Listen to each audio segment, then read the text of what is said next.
नमस्कार। नक्षत्र तक में आपका स्वागत है। मैं आपका ज्योतिष मित्र आदित्य द्विवेदी। जन्म कुंडली से संबंधित परामर्श के लिए, कुंडली मिलान के लिए, किसी भी प्रकार के मुहूर्त आदि की जानकारी के लिए या जीवन में चल रही समस्याओं के समाधान के लिए, खराब ग्रह दशाओं के उपाय के लिए, रत्न और रुद्राक्ष आदि की जानकारी के लिए आप हमसे संपर्क कर सकते हैं।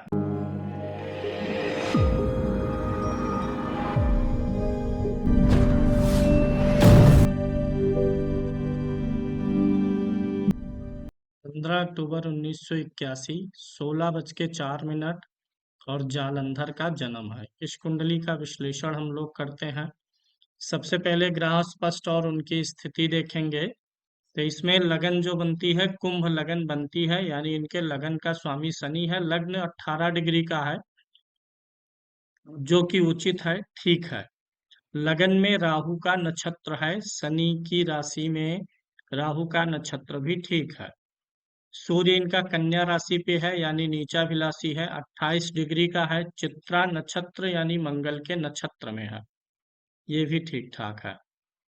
चंद्रमा इनका मेष राशि में बैठा हुआ है, 25 डिग्री का है। मंगल इनका सिंह राशि में है। बुध अस्त भी है और वक्री भी है तुला राशि में।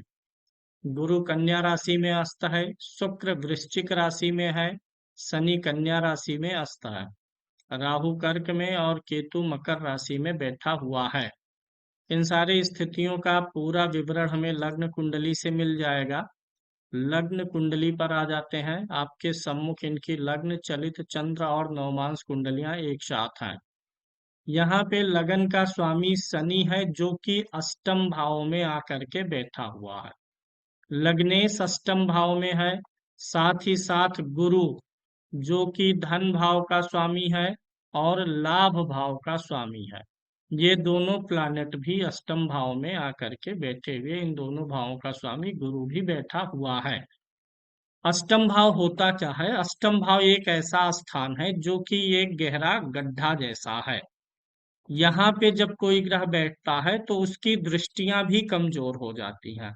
अब यहाँ से गुरु द्वितीय भाव को तो देखेगा, लेकिन कोई एक व्यक्ति किसी गड्ढे में बैठ जाए और फिर अपने घर को देखे, तो गड्ढे में यानी गहराई में होने के नाते उसकी पूरी दृष्टि पूरे मकान पे नहीं पहुंच पाती है। तो वही यहाँ पर है कि गुरु की दृष्टि बहुत ज्यादा प्रभावी नहीं हो पाएगी। लेकिन चूंकि बृहस्पति धन लाभ का स्वामी है और केंद्र के दो ग्रहों के साथ में बैठा हुआ है, तो मदद करेगा आर्थिक रूप से। अर्थार्जन करवा सकता है, लेकिन बचत के मामले में यह उतनी मदद नहीं कर पाएगा, क्योंकि द्वितीय भाव पे जो तीनों ग्रहों की दृष्टि जा रही है, वो पूरी दृष्टि नहीं जा रही है, आधी अधूरी दृष्टि पड़ेगी। अब इसी को और विस्तारित करते हैं। तीसरे भाव में देखिए चंद्रमा बैठा हुआ है, मेष राशि में है, अकेला है। चंद्रमा वाले भाव में कोई ग्रह नहीं है, चंद्रमा से पिछले भाव में कोई ग्रह नहीं है और अगले भाव में भी कोई ग्रह नहीं है। चंद्रमा अकेला है, आगे पीछे साथ में कोई नहीं है।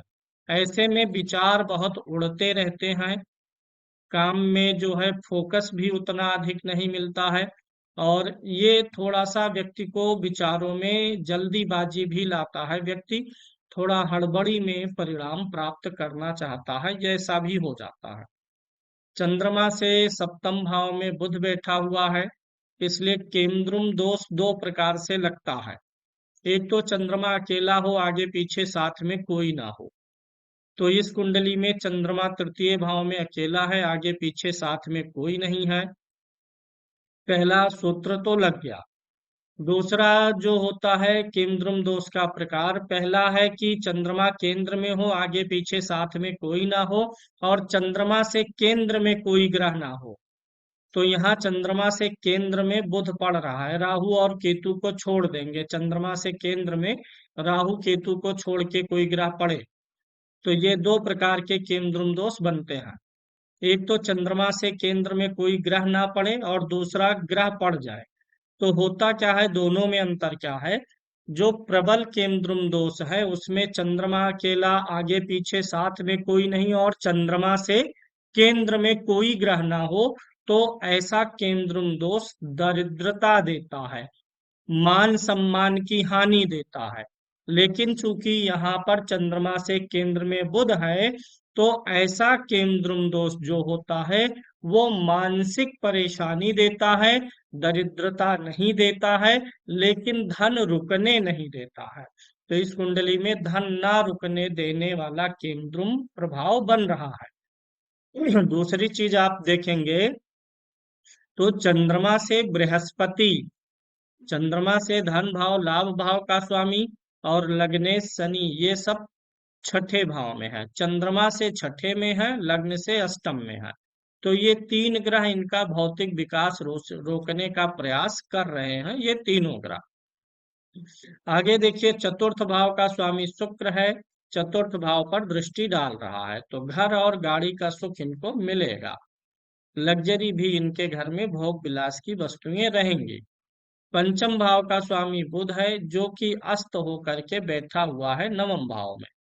बुध को और बलवान करने की जरूरत इसलिए भी है क्योंकि बुध जो है अस्त है, और बुध की राशि में ये तीनों ग्रह बैठे हुए हैं। तो बुध के बलवान होने से इन तीनों ग्रहों का फल भी बढ़ेगा। ये तीनों शुभ देने का प्रयास करेंगे, लेकिन चूंकि कमजोर है, अष्टम में है, शुभ नहीं दे पा रहे हैं, तो बुध का पन्ना 8 से 12 कैरेट के बीच में पहने, और इसके साथ कॉम्बिनेशन शुक्र के स्टोन, जो कि शुक्र भाग्य का स्वामी भी है, शुक्र के स्टोन ओपल को भी 8 से 10 कैरेट के बीच में पहन लेना चाहिए। शनि का स्टोन क्यों ना पहने, क्योंकि शनि और सूर्य काफी पास पास है, तो ऐसे में शनि और सूर्य की युति से अंधक दोष लगता है, जो आंखों की समस्याएं देता है, हार्ट और कोलेस्ट्रॉल की भी वृद्धि करेगा इनके, और जीवन को एक स्ट्रगलफुल बनाता है, मेहनत करवाता रहता है। तो इस योग के लिए भी इनको शनि और सूर्य के अंधक दोष के लिए काम करना चाहिए। आगे देखते हैं, इसी कुंडली में देखिए तो राहु छठे भाव में बैठा हुआ है, केतु द्वादश भाव में है। छठे भाव का राहु चंद्रमा की ही राशि में बैठा हुआ है, और वर्तमान में इनकी राहु की महादशा भी चल रही है। चूंकि यह राहु चंद्रमा की महादशा में है और चंद्रमा मिनी केंद्रुम दोष बना रहा है, तो इस दशा के दौरान इनकी ग्रोथ बहुत अच्छी नहीं रहने वाली है। चंद्रमा की महादशा भी राहु की महादशा है, राहु 3 अंश का है, पुष्य नक्षत्र में है, शनि के नक्षत्र में है। तो इसलिए इसके ऊपर कोई बहुत शुभ प्रभाव नहीं पड़ रहा है। भाव वाइज अच्छा है, इसलिए कुछ तो अच्छा देगा ही।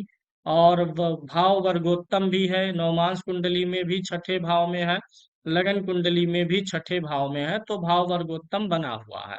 लेकिन चूंकि चंद्रमा की राशि में है और चंद्रमा अच्छा नहीं है, कमजोर है, केंद्रुम में है, तो इसलिए राहु का पूरा अच्छा रिजल्ट नहीं मिल पा रहा है। सप्तम भाव में मंगल बैठा हुआ है, और सप्तम भाव का स्वामी सूर्य अष्टम में बैठा है। तो ऐसे में क्या होता है, शुरुआती दाम्पत्य जीवन में कुछ परेशानियां आती हैं। तो यहाँ पे ऐसी कुछ परेशानियां शुरुआती दाम्पत्य जीवन में रही होंगी। अगर जीवन साथी मांगलिक रहा हो तो उतनी परेशानियां नहीं आने देता है, क्योंकि मंगल का दोष तब भंग होगा। यहाँ पे मंगल का दोष कोई बहुत प्रबल दोष नहीं बन पा रहा है। इसका कारण क्या है, आप किसी भी कुंडली में मंगल दोष जब देखिए, तो अगर मंगल लग्न कुंडली और चलित कुंडली दोनों से मांगलिक बनाए तो प्रबल मांगलिक है। चलित कुंडली में मंगल छठे भाव में आ जाएगा, राहु पंचम भाव में चला जाता है, इसलिए यह प्रबल मांगलिक भी नहीं बोल सकते हैं। अष्टम भाव में शनि सूर्य और गुरु की युति इनकी परेशानी का मुख्य कारण है। बुध को बलवान करना है। शुक्र महाराज अभी तक इनको जो कुछ प्रदान कर रहे हैं, ये अपने स्तर पे प्रदान कर रहे हैं। केतु की दृष्टि चतुर्थ भाव पे है, ज्यादातर टाइम ये घर से दूर भी रख सकता है इनको। घर से दूर आना जाना, घर से दूर निवास करना समय समय पे ऐसा बना भी रहेगा। नवमांश कुंडली में मंगल देखिए स्वराशि का है, अच्छा है, और सूर्य गुरु ये दोनों जो है राशि वर्गोत्तम है, जिस राशि में है यहाँ पर है, उसी राशि में नवमांश में भी है। इसलिए नवमांश में चंद्रमा नीच का भी है, इसलिए भी राहु की दशा मानसिक रूप से परेशानी पैदा कर रही है। गुरु की दशा इनकी अच्छी जाएगी, राहु की दशा के बाद में इनको अच्छे परिणाम मिलेंगे। कैसे मिलेंगे वो मैं आपको बता देता हूँ। क्योंकि गुरु जो है धन और लाभ से उसका संबंध है गुरु का, जिन भावों का स्वामी है उसका फल तो इसे देना ही है। साथ ही साथ यह धन भाव को देख रहा है, व्यय को देख रहा है। व्यय तभी होगा जब पैसा आएगा। चतुर्थ भाव को देख रहा है तो भूमि भवन वाहन में वृद्धि करेगा। लग्नेश के साथ में है और दसम भाव से, दसम भाव का स्वामी सूर्य उसके साथ में है और वर्गोत्तम भी है। तो इसलिए गुरु की दशा में इनको धनार्जन अधिक होगा। अगर हम गुरु की राशि को देखते हैं, नक्षत्र को देखते हैं, तो गुरु मंगल के नक्षत्र में बैठा हुआ है। मंगल इस कुंडली में दसम भाव का स्वामी भी है। यहाँ से देखिए मंगल दसम भाव का स्वामी है। तो इसलिए मंगल की दशा में इनके काम काज में, मंगल की नहीं, गुरु की दशा में, गुरु मंगल के नक्षत्र में है, इसलिए गुरु की दशा में इनके काम काज में वृद्धि होगी। गुरु की दशा में ये एक हल्का सा पुखराज इनको पहनना चाहिए, क्योंकि गुरु सूर्य के काफी समीप है और धन लाभ का स्वामी भी है। तो गुरु की दशा आए तो पुखराज इनको पहन लेना चाहिए। इससे व्यय भी बढ़ेगा लेकिन धन भी बढ़ेगा और काम काज भी बढ़ेगा। ओवरऑल गुरु की दशा में ये पॉजिटिव ही रहेंगे। अब एक चीज और समझिए, ये मंगल इनके दसम भाव का स्वामी है, जो कि नवमांश कुंडली में स्वराशि का है। ट्रांसपोर्ट का काम इनके लिए ठीक है। ट्रांसपोर्ट का जो काम कर रहे हैं उसे अभी इनको करते रहना चाहिए, उससे इनको लाभ होने की गुंजाइश बनी हुई है। नवमांश कुंडली में अगर आप देखेंगे तो गुरु की दशा में, चूंकि गुरु यहाँ पे 6 नंबर की गिनती पर है, तो गुरु की दशा में इनको कमीशन वाले काम से भी लाभ हो सकता है। गुरु की दशा में ये थोड़ा शेयर मार्केट की तरफ रुझान करेंगे तो भी इनको लाभ होगा, क्योंकि यहाँ भी गुरु जो है बुध की राशि में बैठा और बुध शेयर मार्केट का कारक ग्रह भी बनता है। चंद्रमा का जो ये केंद्रुम दोष में नहीं बन रहा है, इसके लिए चंद्रमा का जप और दान हो जाना चाहिए। सूर्य का अंधक दोष बन रहा है तो सूर्य और शनि का जप हो जाना चाहिए। स्टोन में बुध का और शुक्र का भी पहन लें, लाइफ टाइम पहने रहे। गुरु की दशा में गुरु का भी स्टोन ये पहन सकते हैं। अब आगे चलते हैं चंद्र कुंडली पर। चूंकि मेष राशि है इसलिए अभी इनकी कोई साढ़े साती वगैरह नहीं चल रही है।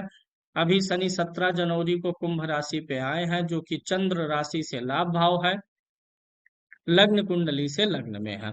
और अभी राहु का और गुरु का गोचर इनकी राशि पर ही है, जो कि यहाँ से तृतीय भाव पड़ता है लग्न कुंडली से। यानी धीरे धीरे चीजें इनके जीवन में इम्प्रूव होने, प्रारंभ होने वाली हैं। सुदर्शन चक्र की बात करें तो लग्न से दशम में ग्रह है, चंद्र से दशम में केतु है। केतु चलने फिरने वाला ही काम कराता है, ट्रांसपोर्टिंग का काम इनको करते रहना है। अभी देखते हैं इनकी सूर्य कुंडली। मान सम्मान बहुत उच्च कोटि का नहीं रहेगा, क्योंकि लगन में सूर्य और शनि की युति है। कभी कभी ऐसे लोगों को अपने किए गए अच्छे कार्यों का श्रेय भी नहीं मिलता है, तो ये दिक्कत रह सकती है। इनको धन की वृद्धि के लिए पितरों का शरण लेना चाहिए, क्योंकि होरा कुंडली इनकी जो है ये कर्क लगन की है। अगर होरा कुंडली 4 नंबर की हो और व्यक्ति आर्थिक परेशानियों से घिरा हो, तो व्यक्ति को अपने पितरों के लिए श्राद्ध पक्ष में, पितृ पक्ष में उनके निमित्त कुछ ना कुछ करना चाहिए, या पितृ गायत्री का जप करवा के अनुष्ठान करने से धन की समस्याएं दूर होंगी। अगली कुंडली पर चलते हैं और वहां से इनके अन्य चीजों का विश्लेषण करते हैं। मेहनत और परिश्रम के लिए हम देशकाल कुंडली देखेंगे। लगन का स्वामी बुध है, जो कि मित्र राशि में पंचम भाव में है। मेहनत वाले भाव में मंगल है। परिश्रम में कोई कमी नहीं है, परिश्रम ये जीवन भर बना के रखेंगे, करेंगे। चतुर्थांश कुंडली से भाग्य का विचार होगा। लगन का स्वामी सूर्य है, एकादश भाव में है, अच्छा है। और भाग्य का स्वामी मंगल स्वयं ही लगन में आकर के बैठा हुआ है। भाग्य की तरफ से खराबी नजर नहीं आ रही है। अगली कुंडली देखते हैं, भाग्य इनका ठीक है। पंचमांश देखते हैं। इस वर्ग कुंडली से हमें यह पकड़ में आ जाता है कि कमी वास्तव में है कहाँ, तो भाग्य में नहीं है। पंचमांश में देखते हैं तो लगन का स्वामी शनि है, अष्टम भाव में गया हुआ है। दसम भाव में बुध और मंगल की युति है, ठीक है। गुरु सूर्य है, यहाँ भी ठीक है। बुद्धि विचार और विवेक ठीक है, सिर्फ बुद्धि इनकी स्थिर नहीं है। विचारों में थोड़ी सी स्थिरता और लाइए, क्योंकि ज्यादातर कुंडलियों में आपके केंद्रुम दोष बना हुआ है, जो आपकी आर्थिक परेशानी का कारण है। यहाँ भी देखिए केंद्रुम दोष बना हुआ है। यहाँ भी षष्ठांश कुंडली में भी केंद्रम दोष बना हुआ है, चंद्रमा अकेला है, राहु केतु को लेते नहीं है। चंद्रमा के आगे राहु केतु है, पीछे कोई नहीं है। तो यहाँ षष्ठांश कुंडली से भी यही दिख रहा है। शत्रु वगैरह की अगर हम बात करें तो लगन ठीक है, लगन में कोई नीच का ग्रह नहीं है, लग्नेश ठीक है। यहाँ पर छठे भाव में शुक्र बैठा हुआ है। कभी कुछ स्त्रियों के कारण से तनाव टेंशन आपको प्राप्त हो सकता है। सप्तमांश कुंडली का विचार करते हैं। सप्तमांश कुंडली का लगन ठीक है, लग्नेश बुध है जो कि छठे भाव में गया हुआ है। पंचम भाव को अगर हम देखते हैं तो शुक्र है। सप्तमांश कुंडली में समस्याएं नहीं है। अष्टमांश कुंडली से आयु का विचार होता है। लगन का स्वामी मंगल भाग्य भाव में गया है, लग्नेश ठीक है। और अष्टम भाव षष्टम भाव पे दो शुभ ग्रहों की दृष्टि है, ये भी ठीक है। राहु केतु देख रहे हैं, पेट और गैस के कारण से थोड़ी थोड़ी सी समस्याएं आपको बनती रहेंगी। अगली कुंडली पर देखते हैं। नौमांश कुंडली का लगन ठीक है, लगन पे लग्नेश की दृष्टि है जो कि मैरिड लाइफ को सुधारने का प्रयास करता है, अच्छा बनाता है। दशमांश का जो लगन है उस पे लग्नेश की दृष्टि है, सूर्य की गुरु की है, ये ठीक आ रहा है। चतुर्थ भाव में यहाँ पर शनि बुध और शुक्र की युति है, ये भी ठीक है। धन भाव में मंगल बैठा है, शत्रु राशि में है, लेकिन मंगल बुध के साथ परिवर्तन कर रहा है। ना तो आर्थिक विपन्नता आने देगा, ना संपन्नता आने देता है, यानी चीजें बैलेंस बना के रखता है। दशमांश कुंडली गड़बड़ नहीं दिख रही है। अगर आप ट्रांसपोर्ट के अलावा काम करना चाहें तो होटल लाइन, खाने पीने का काम और शेयर मार्केट से जुड़ा काम करके आप अपने काम को और बढ़ा सकते हैं। एकादशांश कुंडली से मनोकामनाओं की पूर्ति देखते हैं। यहाँ पे लगन का स्वामी दशम भाव में बहुत अच्छी स्थिति में बैठा हुआ है, मनोकामनाओं की सिद्धि का योग बन रहा है। खासकर भौतिक रूप से जो मनोकामनाओं की सिद्धि रहेगी वो आपको प्राप्त होती रहेगी, क्योंकि गुरु की चतुर्थ भाव पर स्वराशि की दृष्टि है। द्वादशांश कुंडली से पैतृक सुख देखते हैं। बुध स्वामी है, मंगल के साथ एक्सचेंज में है, बुध मंगल के घर में, मंगल बुध के घर में है। वहीं सूर्य के साथ राहु है, पिता के इल हेल्थ या पिता से दूरी, पिता से सुख में कमी, और वही स्थिति माता के साथ भी बनती हुई नजर आ रही है। षोडशांश कुंडली से वाहन का विचार होता है। षोडशांश कुंडली के लगन में ही चंद्रमा उच्च का है, वाहनों का सुख अच्छा रहेगा। शुक्र भी उच्च का है, ये भी अच्छा है। चतुर्थ भाव का स्वामी लग्जरी के कारक शुक्र के साथ ही बैठा है। विषांश कुंडली में लगन का स्वामी गुरु है, तृतीय भाव में बैठा हुआ है, शुक्र नीच का है, शनि साथ में है। आध्यात्मिक रहेंगे, धार्मिक रहेंगे, लेकिन आध्यात्मिक रूप से अचीवमेंट कोई बहुत बड़ी मिले, इस बात की संभावनाएं कम बन रही हैं। अभी आ जाते हैं आपके सर्वाष्टक वर्ग पर और यह देखते हैं किस राशि में किस ग्रह का गोचर आपके लिए कैसा रहेगा। इसके लिए पहले ये समझ लीजिए, अगर किसी राशि पर ग्रह को 0 से 3 पॉइंट मिलते हैं तो उस राशि पर ग्रह का गोचर अच्छा फल नहीं देता। 4 पॉइंट मिलते हैं तो उस राशि पर ग्रह का गोचर एवरेज फल देता है। 5, 6, 7, 8 पॉइंट जिस राशि पर ग्रह को मिले उस राशि पर ग्रह का गोचर अच्छा फल देता है। जब भी शनि मेष राशि पे रहेगा अच्छा फल बहुत नहीं दे पाएगा, यही हाल वृषभ पर भी है। मिथुन राशि पर जब शनि का गोचर रहेगा एवरेज फल देगा, कर्क पे अच्छा देगा, सिंह पे बुरा देगा, कन्या पर एवरेज देगा। तुला राशि में सिर्फ 3 पॉइंट हैं, अच्छा फल नहीं बना पाएगा। वृश्चिक में भी जब जब शनि गोचर में रहेगा अच्छा नहीं बना पाएगा, इधर भी अच्छा नहीं बनेगा। कुंभ राशि पर शनि रहेगा तो एवरेज फल देगा, वही मीन राशि पर भी अच्छा फल नहीं दे पाएगा। इसी प्रकार से सभी ग्रहों का जान सकते हैं। जैसे गुरु है तो गुरु जब भी मिथुन राशि पर रहेगा अच्छा फल देगा, कर्क राशि पर आपको अच्छा देगा, सिंह राशि पर अच्छा देगा। यहाँ 4 नंबर जहाँ है उसे एवरेज माने। इधर इन 3 राशियों पर अच्छा है, तुला वृश्चिक धनु पर। कुंभ पर गोचर अच्छा रहेगा, मीन पर भी गुरु का गोचर आपके लिए अच्छा रहेगा। जिन राशियों पर अच्छा गोचर नहीं आ रहा है जैसे शनि का ही लीजिए, शनि सिंह राशि में 2 पॉइंट पाया है, वृश्चिक पे 2। तो जब शनि इन राशियों पर गोचर में कभी भी आए तो शनि के वस्तु का दान कर देना चाहिए। इसी प्रकार से सभी ग्रहों के लिए समझना चाहिए। जैसे मकर राशि में 1 पॉइंट मिला है, किस ग्रह को मिला है? मंगल को मिला है। यानी मंगल जब भी अपनी उच्च राशि में गोचर करता है तो आपको अच्छा नहीं देता है।